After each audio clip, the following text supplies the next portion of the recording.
en este momento y vamos aceptando poco a poco los participantes que vayan ingresando. Perfecto.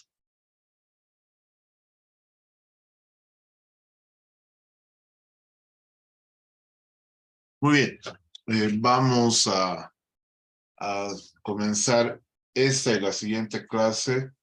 Un poco de la normativa en salud que apliquemos en gestión de calidad. Hoy vamos a hablar de la Constitución Política, de la Ley 3131 y alguna reglamentación y normativa que esté relacionada con este tema. Primero vamos a tocar los artículos que van a hablar de la salud con respecto a la Constitución Política del Estado.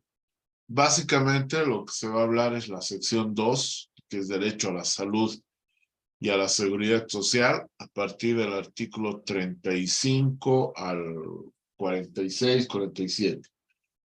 El artículo 35, en su primer punto, habla que el Estado, en todos sus niveles, protegerá el derecho a la salud, promoverá políticas públicas orientadas a mejorar la calidad de vida, el bienestar colectivo y el acceso gratuito a la población a los servicios de salud. Entonces ya la proyección de un sistema único de salud, de un sistema gratuito y universal de salud a la población ya está en este artículo 35 y ya está constitucionalizado. El punto 2 habla del sistema de salud que es único y que incluye a la medicina tradicional de las naciones y pueblos indígenas, originarios y campesinos. Básicamente igual entra la Constitución todo lo que es la medicina tradicional, o sea, la medicina ancestral. En el artículo 36 habla que el Estado garantizará el acceso a la seguridad universal de salud. El punto 2 hablará que el Estado controlará el ejercicio de los servicios públicos y privados de salud y lo va a regular mediante ley. Por ahora es la ley 3131, la ley 1152 del Sistema Único de Salud, no del seguro único, porque no es un seguro, es un sistema único de salud, que van a estar reguladas todo este ejercicio de los servicios públicos. Y un poco entra el Código de Salud, bastante antiguo, que solo tiene que actualizar, pero que en su material está. El artículo 37 habla que el Estado tiene la obligación indeclinable de garantizar y sostener el derecho a la salud, que se constituye una función suprema y primera de responsabilidad financiera. Vale decir que se tiene que dejar un fondo necesario para la salud en Bolivia. Se priorizará la promoción de la salud y la prevención de las enfermedades. En el artículo 38 se habla de que los bienes y servicios públicos de salud sean prioridad del Estado y no podrán ser ni privatizados ni concesionados. En su punto 2 habla que los servicios de salud serán prestados de forma ininterrumpida. El artículo 39, que es el que nos interesa en este curso, bueno, toditos, ¿no? Pero este básicamente habla de que el Estado garantizará el servicio público, reconoce el servicio de salud privado, regulará y vigilará la atención de calidad a través de auditorías médicas sostenibles, que evalúen el trabajo del personal, la infraestructura y el equipamiento de acuerdo a la ley. Aquí hay dos principios. Primero, que ya el Estado va a regular la atención de calidad en servicios de salud, lo que estamos hablando, lo que es el curso, gestión de calidad. Y lo dice que es a través de auditorías médicas sostenibles. O sea, ya está en la Constitución las auditorías médicas. Y da conceptos que vamos a ver en este primer módulo, dentro de lo que es el ciclo, la gestión de calidad en salud. Cuando hablamos de estructura, cuando hablamos de estructura, estamos hablando de infraestructura, de equipamiento, insumos y fármacos y de recursos humanos. Y si se dan cuenta, en este artículo están los tres conceptos. Está la infraestructura, está el equipamiento y está el recurso humano traducido en el trabajo de su personal. Habla también que la ley sancionará la acción u omisión negligente en el ejercicio de la práctica médica. Para sancionar algo, tiene que tener tipicidad, tiene que tener antijuridicidad y pena. Se hablan de un delito. Porque en el campo civil el resarcimiento del daño no es sanción. Entonces ya en este segundo punto del artículo 39, ya el Estado que tiene que sancionar la acción y omisión negligente, ya da un paso para tipificar como delito la malpraxis profesional en salud o la malpraxis médica específica, que sabemos que es la negligencia, la impericia, la imprudencia y la no observancia de la normativa. En este punto ya está indicando que el Estado debe sancionar esta acción, que lo vamos a ver en el cuarto módulo cuando hablemos de derecho médico. El artículo 40 habla de que el Estado garantizará la participación de la población organizada en la toma de decisiones, en la gestión de todo el sistema público de salud. El artículo 41 de la Constitución, en su primer punto, habla que el Estado garantizará el acceso de la población a los medicamentos. Eso está a través del SUS. El 2, el Estado priorizará los medicamentos genéricos a través del fomento de su producción interna, o en su caso, determinará su importación. Ya en la Constitución está el uso del nombre genérico, o sea, el medicamento genérico. En el punto 3, el derecho a acceder a los medicamentos no podrá ser restringido por los derechos de propiedad intelectual, comercialización, y se contemplará estándares de calidad y de primera generación. Si está viendo este artículo 41, tiene que ver con todo lo que es medicación. El artículo 42 habla de que es responsabilidad del Estado promover y garantizar el respeto, el uso, la investigación y la práctica de la medicina tradicional, rescatando conocimientos y prácticas ancestrales desde el pensamiento y valores de todas las naciones y pueblos indígenas, originarios y campesinos. El segundo punto habla de la promoción de la medicina tradicional, que se incorporará en el registro de medicamentos naturales, de sus principios activos, así como de la protección de su conocimiento como la propiedad intelectual, histórica y cultural, y como patrimonio de las naciones y pueblos indígenas, originarios y campesinos. Y en su tercer punto habla que la ley regulará el ejercicio de la medicina tradicional y garantizará la calidad de su servicio. Este tercer punto es muy importante. Incorporar a la medicina tradicional regulada a través de una ley y garantizando la calidad de atención también en este rubro. Entonces, se dan cuenta, el artículo 42 también está relacionado con la medicina tradicional. El artículo 44, que también es muy importante para el ejercicio de la profesión, habla que ninguna persona será sometida a intervención quirúrgica examen médico o de laboratorio sin su consentimiento o la de terceros legalmente autorizados, salvo peligro inminente de su vida. O sea, acá ya habla y hay una normativa del consentimiento informado. Y hay un salvo que ya prevé la Constitución en peligro inminente de vida. O sea, en emergencias no necesitamos consentimiento informado. El punto 2 habla que ninguna persona será sometida a experimentos científicos sin su consentimiento expreso. El artículo 45 habla de que todas las bolivianas y bolivianos tienen derecho a acceder a la seguridad social. La seguridad social se presta bajo principios de universalidad, integralidad, equidad y solidaridad.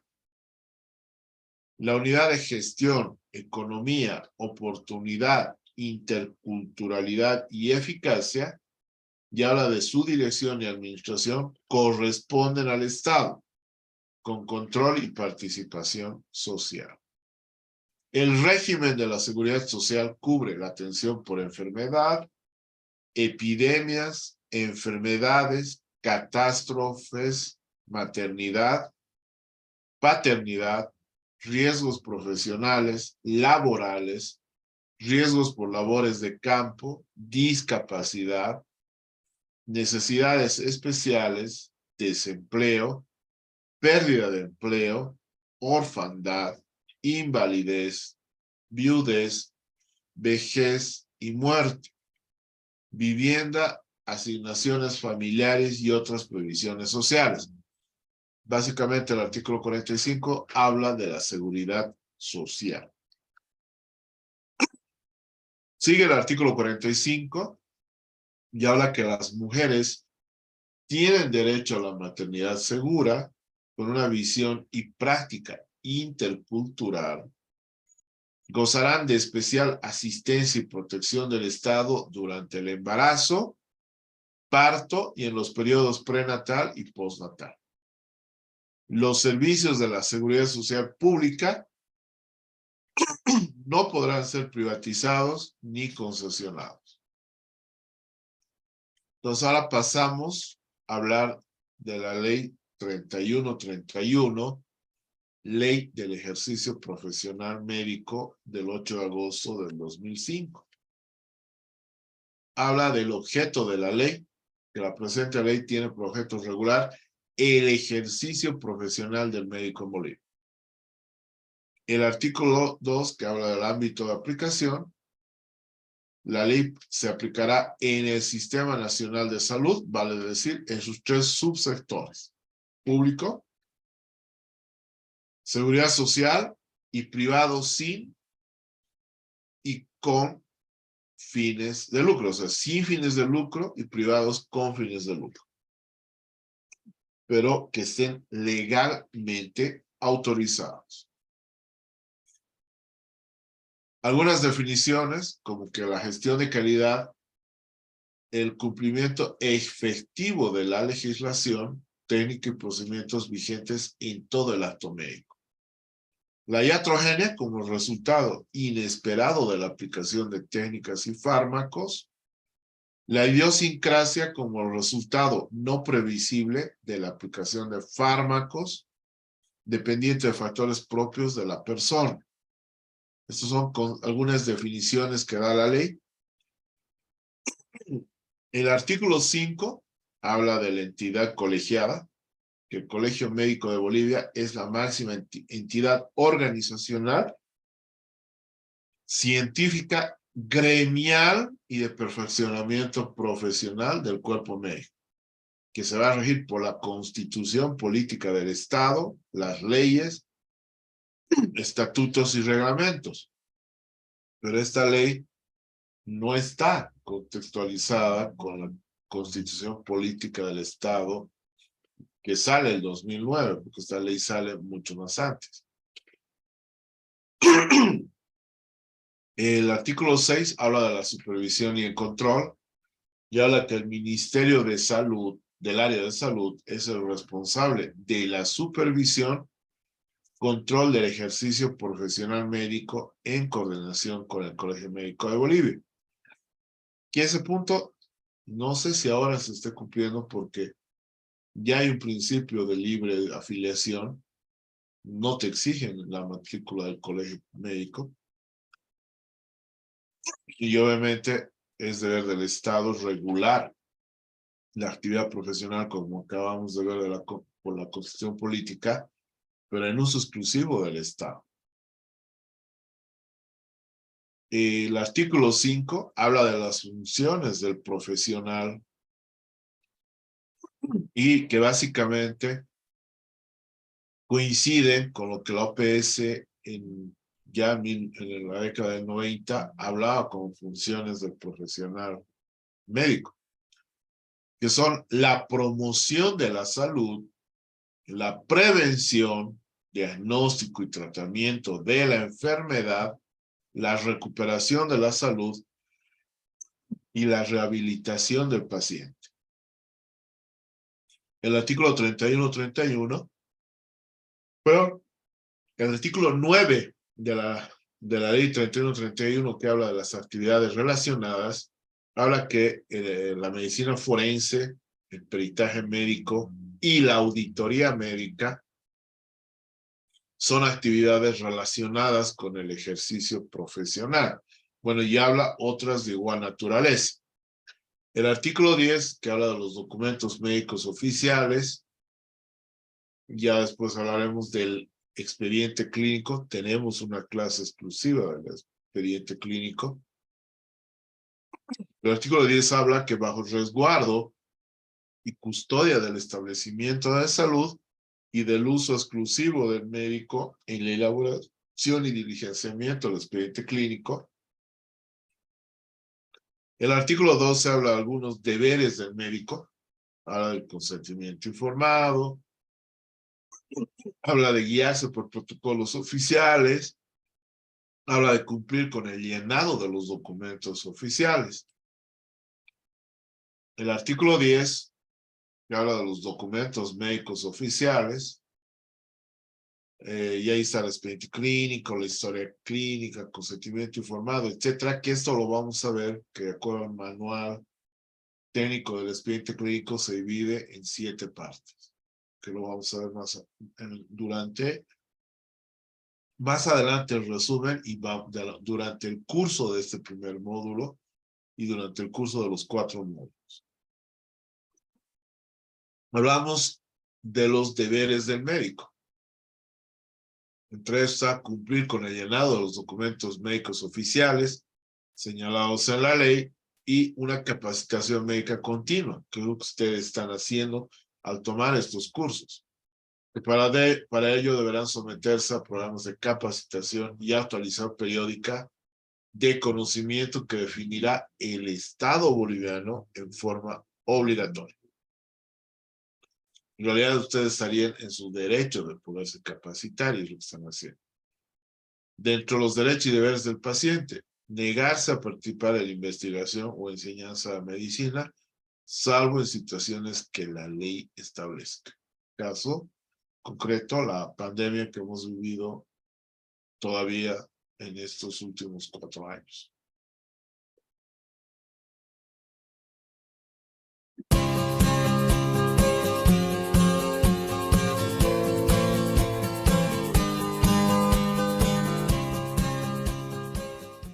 Hola, ¿qué tal? Soy la maestra Sonia Mezcua Patiño, soy trabajadora social operativa en el Instituto Jalisciense de Cancerología. Actualmente formo parte del Departamento de Trabajo Social, adscrita al servicio de hospitalización. El día de hoy les voy a compartir un video sobre los derechos de los pacientes. Derechos generales de los pacientes.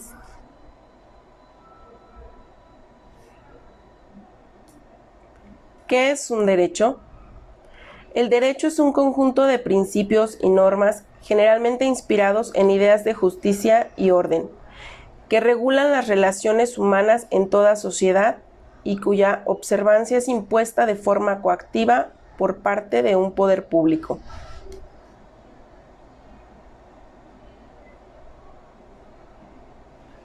¿Qué son los derechos de los pacientes?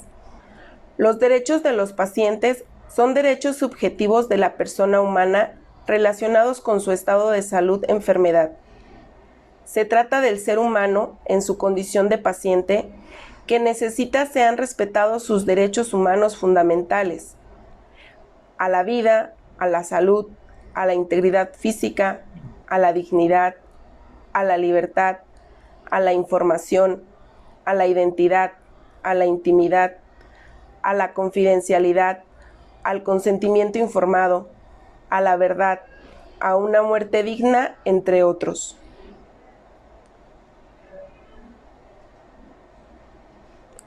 Cuando se solicitan los servicios de un médico, enfermera o profesional de la salud, a ellos se les está encomendando su salud y principalmente su vida. Por ello, todos los pacientes tienen derechos y es importante que los conozcan para poder hacerlos valer adecuadamente.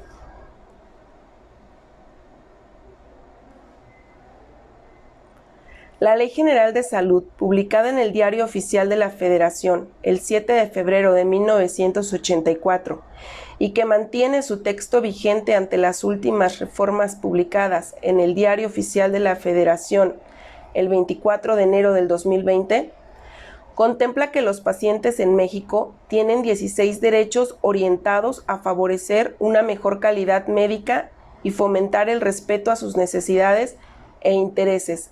Estos se encuentran en el artículo 77 bis 37.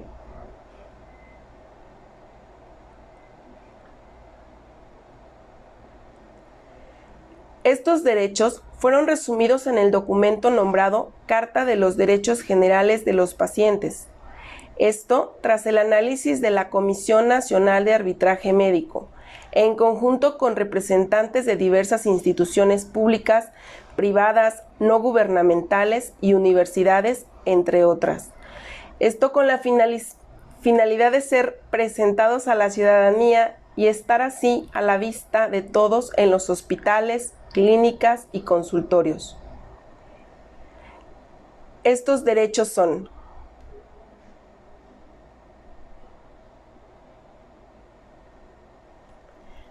recibir atención médica adecuada. El paciente tiene derecho a que la atención médica se le otorgue por personal preparado de acuerdo a las necesidades de su estado de salud y a las circunstancias en que se brinda la atención, así como a ser informado cuando requiera a otro médico.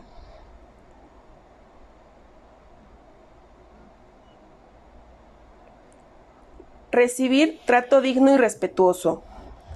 El paciente tiene derecho a que el médico, la enfermera y el personal que le brinden atención médica se identifiquen y le otorguen un trato digno con respeto a sus convicciones personales y morales, principalmente las relacionadas con sus condiciones socioculturales, de género, de pudor y a su intimidad, cualquiera que sea el padecimiento que presente, y se haga extensivo a los familiares o acompañantes.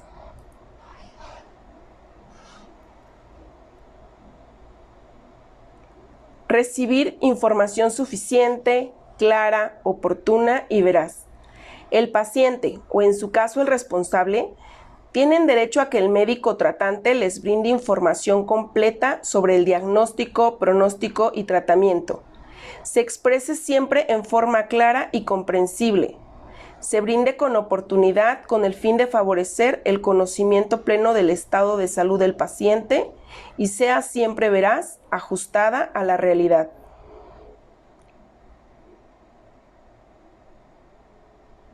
Decidir libremente sobre su atención.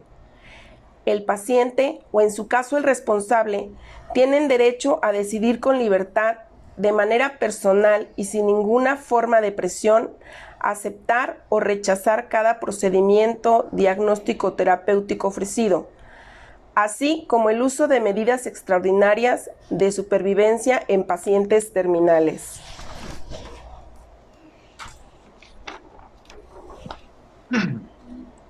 otorgar o no su consentimiento válidamente en los supuestos que así lo señala la normativa, tiene derecho a expresar su consentimiento siempre por escrito, cuando acepte sujetarse con fines de diagnóstico o terapéuticos a procedimientos que impliquen un riesgo, para lo cual deberá ser informado en forma amplia y completa en qué consisten, de los beneficios que se esperan, así como de las complicaciones o eventos negativos que pudieran presentarse a consecuencia del acto médico. Lo anterior incluye las situaciones en las cuales el paciente decida participar en estudios de investigación o en el caso de donación de órganos.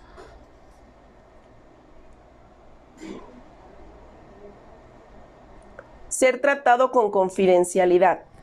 El paciente tiene derecho a que toda la información que exprese a su médico se maneje con estricta confidencialidad y no se divulgue más que con la autorización expresa de su parte, incluso la que derive de un estudio de investigación al cual se haya sujetado de manera voluntaria, lo cual no limita la obligación del médico de informar a la autoridad en los casos previstos por la ley.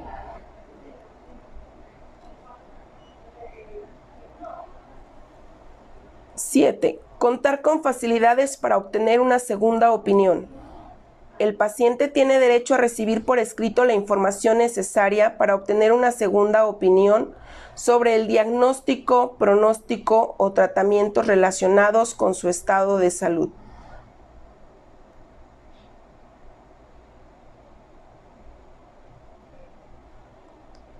Recibir atención médica en caso de urgencia. Cuando está en peligro la vida, un órgano o una función, el paciente tiene derecho a recibir atención de urgencia por un médico en cualquier establecimiento de salud, sea público o privado, con el propósito de estabilizar sus condiciones.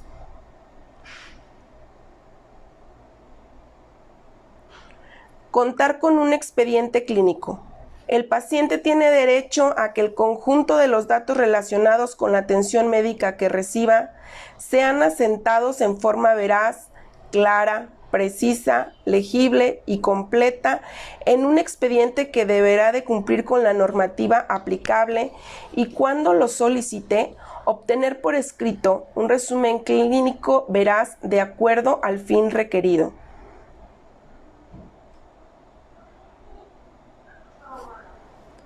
Ser atendido cuando se inconforme por la atención médica recibida. El paciente tiene derecho a ser escuchado y recibir respuesta por la instancia correspondiente cuando se inconforme por la atención médica recibida de servidores públicos o privados.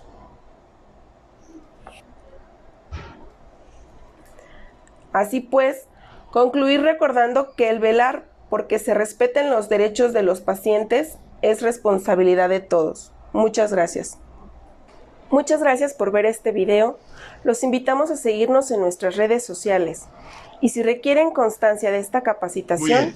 En la normativa mexicana es mucho más complejo, ¿verdad? En nuestra normativa, igual, son como 13 derechos, solo 3 deberes en contra del paciente. Dentro de los derechos del paciente, parecido a lo que hemos visto en la normativa mexicana, recibir la atención médica humanizada y de calidad. La dignidad como ser humano y el respeto a sus creencias y valores étnico-culturales. La confidencialidad, el secreto médico, que ahora violentarlo es un delito, está en el Código Penal. Recibir información adecuada y oportuna para tomar decisiones libre y voluntariamente. Libre elección de su médico, de acuerdo a la disponibilidad institucional.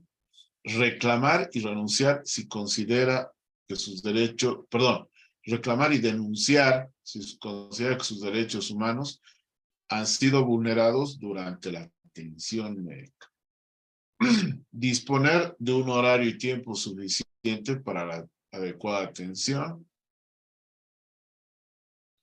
Respeto a su intimidad, trato justo y equitativo sin desmedro de su condición socioeconómica, étnico-cultural y de género y generacional. Solicitar opinión de otro médico en cualquier momento del acto médico en sí. Negarse a participar en investigaciones o enseñanza de la medicina, salvo en situaciones que la ley establece. Apoyar a la práctica médica como voluntarios en tratamiento de enfermedades graves y ayudar a su rehabilitación. Si se dan cuenta, todos estos derechos están resumidos en el artículo 44 de base de lo que es el consentimiento informado. Dentro de los deberes del paciente está el trato digno y respetuoso a su médico, cumplir oportuna y disciplinadamente las prescripciones e indicaciones médicas y comunicar de manera veraz y completa sus antecedentes en salud, personales y familiares. Son los 3 deberes que tiene el paciente. Ahora vamos a hablar de los derechos y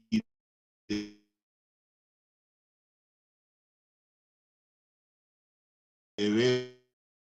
Laborar en instalaciones apropiadas y seguras que garanticen nuestra práctica profesional. Tener disponibles los recursos necesarios para nuestra práctica profesional. Abstenernos de garantizar resultados en la atención médica. Recibir trato respetuoso por parte de los pacientes, sus familiares, así como del personal relacionado en nuestro trabajo. Tener acceso a educación médica continua y ser considerado en igualdad de oportunidades para nuestro desarrollo profesional. Tener acceso a actividades de investigación y docencia en el campo de nuestra profesión. Asociarnos para promover nuestros intereses profesionales. Salvaguardar nuestro prestigio profesional. Percibir remuneración por nuestros servicios prestados. Te invito a que los conozcas y los ejerzas. Dentro de los derechos del médico, que son 6, y como deberes, 12. Dentro de los derechos del médico es una remuneración justa, un trato digno del paciente, de los familiares y de la comunidad, trabajar en condiciones adecuadas para el desempeño de sus funciones, ejercer la profesión en forma libre y sin presiones, que se respete el criterio médico, el diagnóstico y terapéutica y su libertad prescriptiva, así como su probable decisión de declinar la atención de algún paciente, siempre que tales aspectos sustenten o se sustenten sobre la base ética, científica y protocolos vigentes. Recibir capacitación y actualización de su institución. Dentro de los deberes del médico está cumplir con los principios éticos de la Declaración de Ginebra, que están aprobados por la Asociación Médica Mundial, estar inscrita en el Colegio Médico, colaborar con las autoridades del Sistema Nacional de Salud en caso de epidemias, desastres y emergencias, que esto lo hemos hecho en estos años de pandemia, respetar el consentimiento expreso del paciente cuando rechace el tratamiento u hospitalización al cual se hubiese indicado, guiarse por protocolos oficiales, cumpliendo normas técnicas establecidas por el Ministerio de Salud. En caso de urgencia, ningún médico, centro de salud, hospital o clínica podrá negar su atención básica. En realidad eso sería en caso de emergencia, ¿no? Brindar atención de una persona que se encuentra en peligro inminente de muerte, aun si su consentimiento es expreso. Que ya la Constitución hablaba en que en caso de emergencia. Otorgar los beneficios de la medicina a toda persona que la necesite, sin distinción alguna, sin más limitaciones que los señalados por la ley.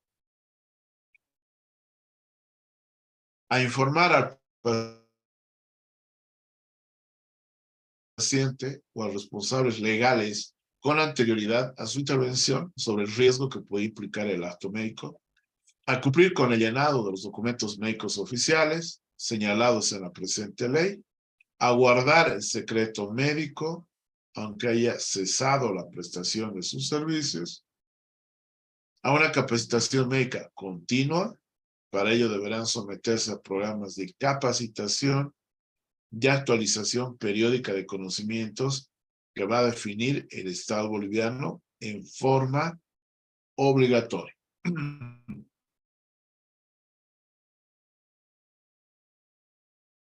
De la ley habla de lo que es la auditoría médica. Y ahora que la auditoría médica es un procedimiento técnico, analítico, evaluativo, de carácter preventivo y correctivo, no dice punitivo, con el fin de emitir un dictamen, un informe, una certificación, independientemente y referente al acto médico y a la gestión de calidad de los servicios. Uno no puede ir sin el otro. Toda auditoría tiene que expresarse sobre la gestión de calidad y sobre el acto médico. El artículo 16, que habla de los auditores acreditados, y habla que la auditoría médica será realizada exclusivamente por profesionales médicos, que están debidamente acreditados como auditores médicos por el Ministerio de Salud, en coordinación con el Colegio Médico de Bolivia y con el apoyo de otros profesionales. Sabemos que cualquier médico en el estado de Bolivia, Plurinacional de Bolivia, se guía por las normas nacionales de atención clínica, las NAC, en su tomo y 2, o por los protocolos de alcance nacional que están dentro de las especialidades, neonatología, anestesiología y otros. Muy bien, ahora vamos a hablar de su decreto reglamentario de la ley 3131, el decreto 28.562. Entonces, este es su decreto reglamentario. Y habla en el artículo 5 de la gestión de calidad. Justamente el motivo del curso, ¿verdad? Que habla que para los establecimientos de segundo y tercer nivel, la gestión de calidad será implementada por el Departamento de Gestión de Calidad, Enseñanza e Investigación.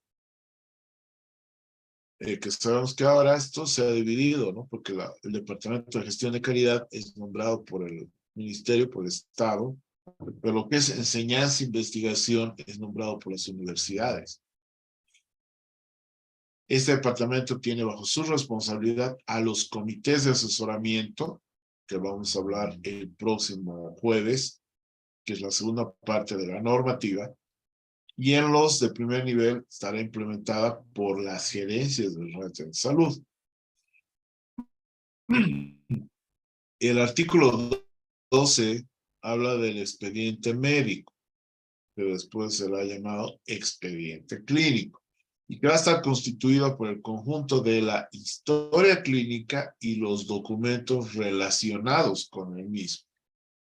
El artículo 16 habla ya de la auditoría médica interna, que en caso de un proceso de auditoría interna, o sea, médica interna, que encuentre algún indicio de mala praxis médica, deberá requerir la realización de una auditoría externa. O sea, deberá recomendar la realización de una auditoría externa a la máxima autoridad de los sedes a nivel de cada departamento. El artículo 17 habla de la auditoría médica externa, y este es un procedimiento técnico, analítico, evaluativo y de carácter preventivo y también correctivo, pero que sí se va a hacer ante denuncia de la mala praxis profesional o cuando una auditoría interna encuentre indicios de responsabilidad profesional por mala praxis.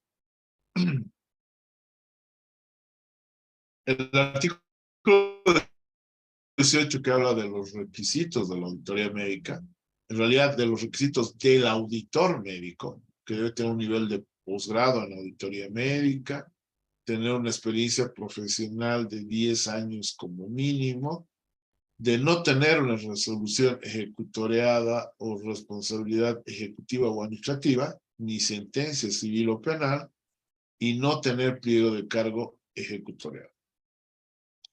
Con esos requisitos puede ser uno o un auditor médico acreditado. Después, el artículo 4 habla de las normas y protocolos, que el cumplimiento de los protocolos en la actividad asistencial del profesional médico será un elemento primordial. ¿Para qué? Para la evaluación del desempeño del personal en todos los niveles de atención. La existencia, el conocimiento y la aplicación de protocolos que están vigentes, ¿no? Y por más que nos digamos que la ANAC, los protocolos son del 2012 y ya están atrasados, por supuesto, son 11 años, siguen vigentes. Y las actualizados ya hace 12 años, que por más he visto los borradores, ya deberían salirlos, ¿no? El ASUS ya tiene actualizado, pero solo para la seguridad a corto plazo. Habla de la gestión de calidad, que en los establecimientos de tercer y segundo nivel, la gestión de calidad de los servicios de salud es implementada por el Departamento de Gestión de Calidad, Enseñanza e Investigación, y que en este departamento tiene bajo su responsabilidad a los comités de asesoramiento contemplados en el Reglamento General de Hospitales, más los comités de gestión de calidad y auditoría médica y de enseñanza e investigación, implementados mediante el decreto supremo. Lo vamos a hablar el próximo jueves. Los requisitos, ¿no?, para el ejercicio profesional. Para fines de supervisión y control, es responsabilidad del Ministerio de Salud solicitar al Comité Ejecutivo de la Universidad y al Ministerio de Educación nómina de profesionales médicos que cuentan ¿con qué? Con el diploma académico expedido por las universidades públicas y privadas respectivamente. Muy bien. Y hablamos del profesional médico, que es la persona que se haya legalmente autorizada para profesar y ejercer la medicina para la conservación, primero la promoción de la salud, para la conservación y el restablecimiento del mismo. Y el siguiente, este video que se los voy a pasar es muy hermoso. Me gustaría que lo vean con mayor atención.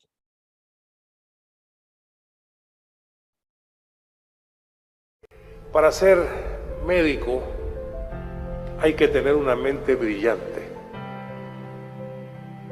No cualquier persona puede ser médico. Pero tener una mente brillante y ser genial no es suficiente para ser un buen médico.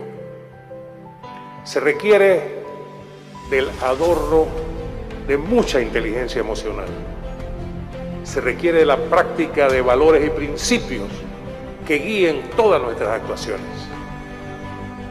Se requiere ser puntual y responsable, ser afectuoso, amar lo que se hace, ser compasivo con aquellos que sufren, ser solidario con los demás, ser buen compañero, maestro y amigo. Se requiere ser pulcro en las situaciones en las cuales uno se ve envuelto cotidianamente y manejar la cosa pública como si fuera nuestra, con mucho cuidado. Para ser médico basta graduarse. Para ser buen médico nos falta vida, y eso es lo que hemos visto hoy. Muchas gracias. Entonces, dentro de las acciones del médico está la acción pedagógica. Todos los días tenemos una acción pedagógica, desde un consentimiento informado, desde explicar al paciente lo que se le va a hacer, los beneficios, los riesgos, hacer el feedback de la retroalimentación si nos ha entendido. Estamos con internos, estamos con médicos residentes, estamos constantemente con la acción pedagógica, estamos con la acción promoción de la salud, preparamos el futuro de la vida. Hacemos una labor preventiva, diagnóstica, curativa de la enfermedad, pero también una reparación de la salud y la rehabilitación del enfermo.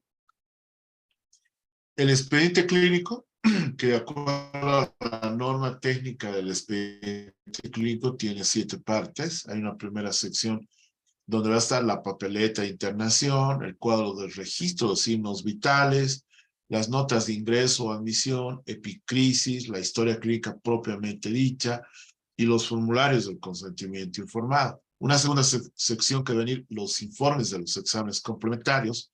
Una tercera donde vamos a encontrar las notas de evolución, notas de interconsulta, informes médicos y resultados de las juntas médicas.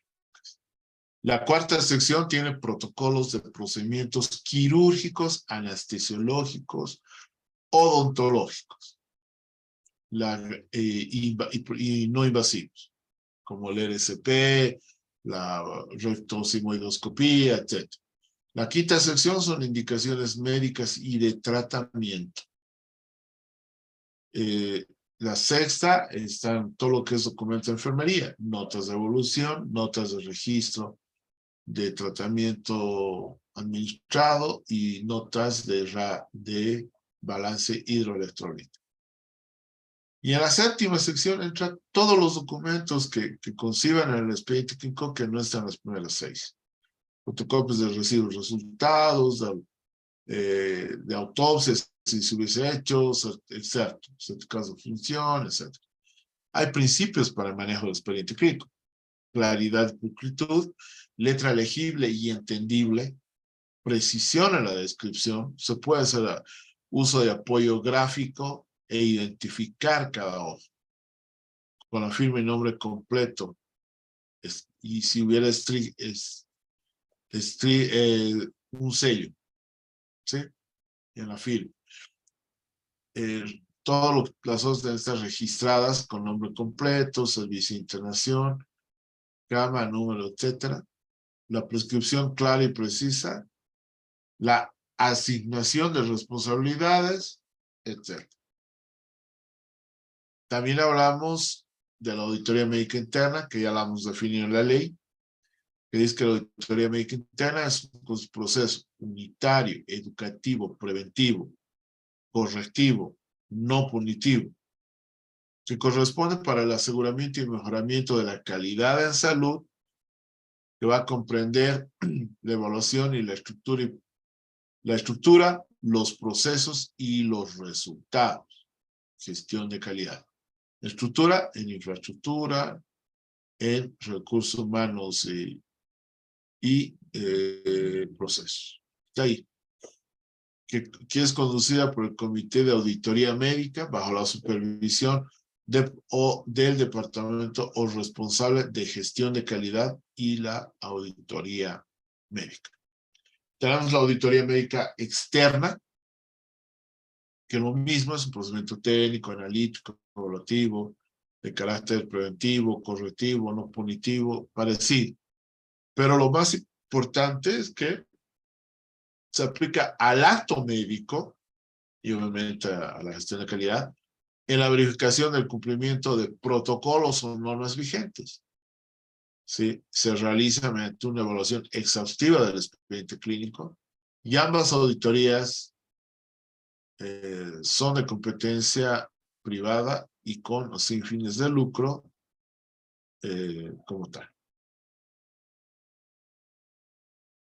Hay una resolución administrativa 142/2008 que habla del manejo del expediente clínico en la seguridad a corto plazo, que sigue vigente, que instruye el cumplimiento de los aspectos normativos que regulan el manejo del expediente clínico en todos los policonsultorios. Los ejecutivos de los entes gestores son los responsables de su difusión o cumplimiento.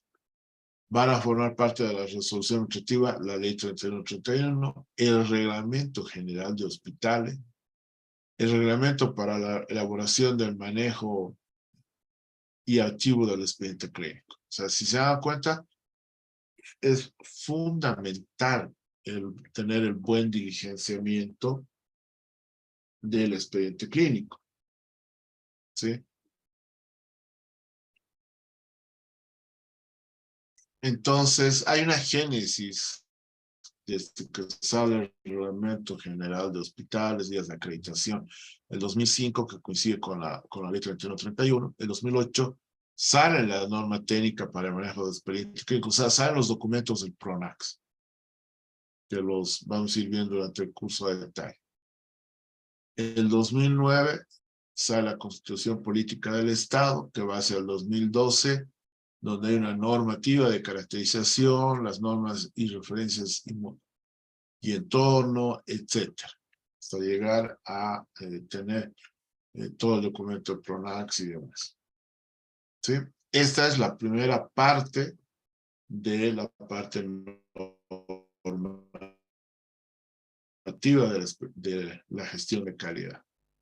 No sé si hay alguna pregunta, hay alguna duda o algún comentario.